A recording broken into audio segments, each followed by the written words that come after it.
जिना house हमला, होशरबा मनाजिर और शरपसंदों की शर्मनाक गुफ्तगू मंजर आम पर आ गई। सियासी जमात के शरपसंदों के शर्मनाक जुमलों ने भारत को भी पीछे छोड़ दिया। शरपसंदों की जानिब से भारतीय फिल्मों के डायलॉग और नारों ने दुश्मन को खुश किया। मनाजिर साबित कर रहे हैं कि शरपसंदों ने मुनज़्ज़म तरीके से जिना हाउस को आग लगाई। जिना हाउस हमला, होशरबा मनाजिर और शरपसंदों की शर्मनाक गुफ्तगू मंजर आम पर आ गई। सियासी जमात के शरपसंदों के शर्मनाक जुमलों ने भारत को भी पीछे छोड़ दिया। शरपसंदों की जानिब से भारतीय फिल्मों के डायलॉग और नारों ने दुश्मन को खुश किया। मनाजिर साबित कर रहे हैं कि शरपसंदों ने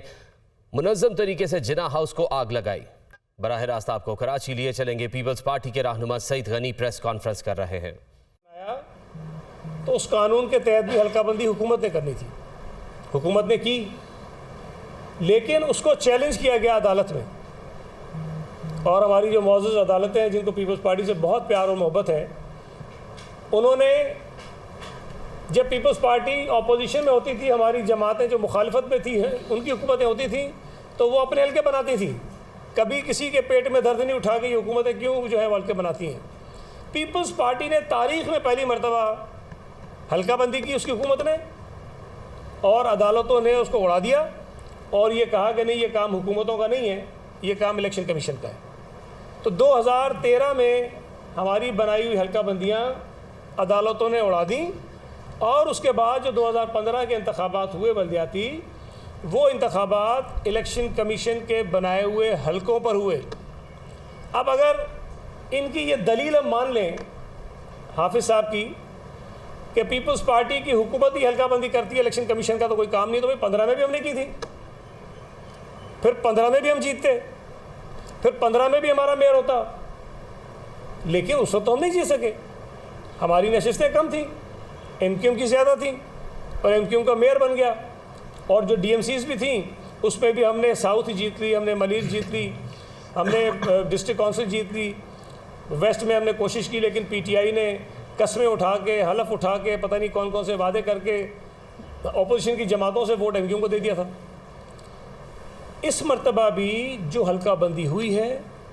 वो हल्काबंदी इलेक्शन कमीशन ने की है, पीपल्स पार्टी ने नहीं की, सिंध हुकूमत ने नहीं की। हाँ, कानून में एक चीज़ मौजूद है, और वो भी सिर्फ सूबा सिंध में नहीं है, पूरे मुल्क में है, कि पूरे सूबे में ये काउंसिल्स कितनी होंगी, कितनी मेट्रोपॉलिटन होंगी, कितनी म्यूनसिपल कॉरपोरेशन होंगी, कितनी टाउन कमेटीज़ होंगी, कितनी यूनियन कमेटीज़ होंगी, कितनी यूनियन काउंसिल्स होंगी, इसका फ़ैसला हुकूमत करेगी। और वो हमने किया, कानून के मुताबिक किया।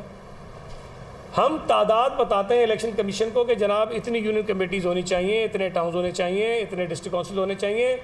फिर उसको मद्देनज़र रख के इलेक्शन कमीशन हल्काबंदी करता है, और वो हल्काबंदी उन्होंने की। तो ये इस तरह बिला वजह गलत बयानी करना जो है वो मुनासिब नहीं है। मैं बार बार ये कहता हूँ कि अगर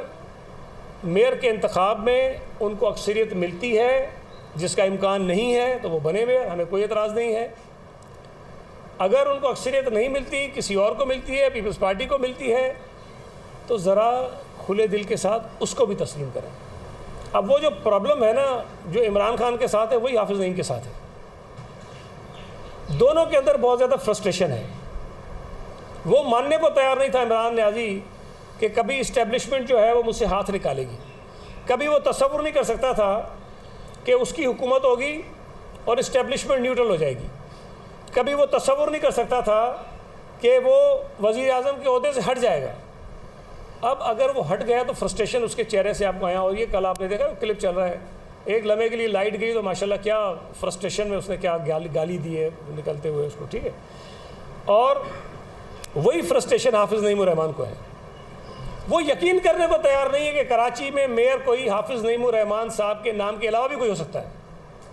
वो समझता है कि कराची का मेयर की जो कुर्सी है उस पर हाफिज़ नईम रहमान नाम का आदमी बैठ सकता है, कोई और आदमी बैठ ही सकता है। जब उसको ये महसूस हुआ कि शायद ये अब थोड़ा सा डामाडोल है काम, तो वो बहुत ज़्यादा गुस्से में हैं, नाराज़ हैं, जिसका इज़हार वो करते हैं। लेकिन मैं गुजारिश करना चाहता हूँ, देखें इलेक्शंस हैं, इलेक्शन कोई जीतता है कोई हारता है, और इस इलेक्शन में भी पूरे सूबा सिंध से जितने लोग मुंतखब हुए हैं वो मुल्क के ही शहरी हैं, पाकिस्तान के शहरी हैं, और कराची से जो लोग मुंतखब हुए हैं वो कराची के शहरी हैं, पाकिस्तान के शहरी हैं। अगर हाफिज़ नईमुर रहमान मेयर बन जाए तो फिर कब्ज़ा नहीं है शहर पे, लेकिन अगर हाफिज़ नईमुर रहमान के अलावा पीपल्स पार्टी का कोई मेयर कराची पे आ जाए तो वो कराची में कब्ज़ा कर लेंगे। मैं तो कल से देख रहा हूँ ऐसे ऐसे लोग, अल्ताफ़ हुसैन साहब के पेट में दर्द उठाए। अब मतलब खुदा का खौफ करें, वो कह रहे हैं कि पता नहीं वो जमहूरियत की और इसकी उसकी और कैसी कैसी बातें कर रहे हैं। जो तबाही, जो बर्बादी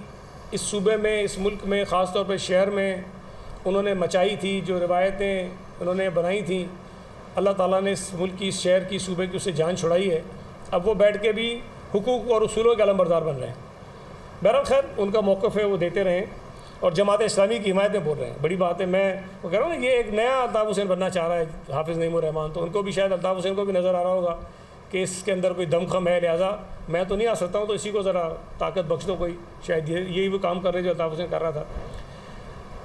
मेरी अर्ज़ ये है कि जो पाकिस्तान पीपल्स पार्टी के टिकट पर लोग कराची शहर से मुंतखब हुए हैं वो इसी शहर के रहने वाले हैं। ये जो मुनाफरत फैलाई जा रही है शहर में जमात इस्लामी की तरफ से, इसको ना फैलाएं। आप ये कहें आपको पीटीआई ने सपोर्ट कर दिया है ना,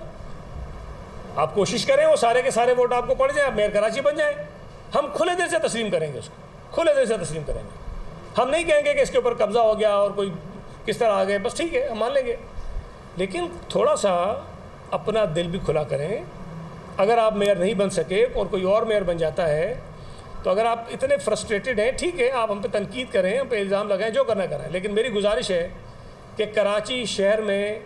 नफ़रत की सियासत को ना फैलाएं, मुनाफरत की सियासत को ना फैलाएं, तकसीम की सियासत को ना फैलाएं।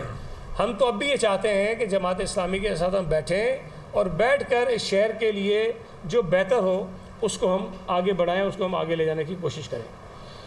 एक और इमरान खान साहब का जो किस्सा कल से चल रहा है कि वो जो मिन्नतें समाजतें एक कांग्रेस वुमेन को कर रहे हैं अमेरिका की, यार वैसे मतलब बेशर्मी ढटाई की भी कोई हद होती है। वो आदमी जो उससे कुछ महीने पहले एब्सोल्युटली नोट का जो है वो नारा लगाता था, ये चूरन बेच रहा था, पूरी अपनी वो जो इनका पीछे एक कल्ट है उसको उन्होंने पागल किया हुआ था, और वो सारे लगे हुए एब्सोल्युटली नोट एब्सोल्युटली करके नारा बना दिया। फिर हम कोई गुलाम है, तो गाना बना दिया उन्होंने, उस गाने पे इन्होंने अपने पूरे कारकुनों को नचा दिया, हम कोई गुलाम तो नहीं, सबने सुना होगा। अब कल आप देखें कि वो क्या कह रहा है उस खातून को, उसको मिन्नत तरले कर रहा है कि खुदा के वास्ते एक बयान दे दो आप मेरे लिए, और उस बयान की हमारे लिए बड़ी अहमियत है, और हमारे साथ तो बड़ा जुल्म हो रहा है, हमारे साथ तो बड़ी ज़्यादती हो रही है, और बस पता नहीं हमारे साथ इस मुल्क में क्या क्या कुछ हो गया है। पहले तो मैं गुजारिश करूँगा पीटीआई के उन तमाम लोगों से, अहदेदारों से, कारकुनों से जो इस पागल और ज़हनी मजलिस के पीछे चल रहे हैं कि वो देखें वो किस तरह ना सिर्फ इस कौम को धोखा देता है, इस कौम से झूठ बोलता है, बल्कि अपने लोगों से भी झूठ बोलता है और उनको भी धोखा देता है। इमरान खान ने, ये बात तो मैं कब से कह रहा हूँ कि इस मुल्क के लिए वो सबसे बड़ा सिक्योरिटी थ्रेट है, और ये बात भी कहता हूँ कि वो इस मुल्क के हर इदारे को नुकसान पहुँचाना चाहता है, लेकिन उसने बाकायदा हमला करवाया है, मनसूबाबंदी के तहत हमला करवाया है। बहरा साहब को इस्लामाबाद लिए चले वफाकी वज़ीर इत्तलात मरियम औरंगज़ेब तकरीब से खिताब कर रही हैं। अंदर जो एक हिस्टोरिक पर्सपेक्टिव है उसका पूरा एक कॉन्टेक्स्ट मौजूद है,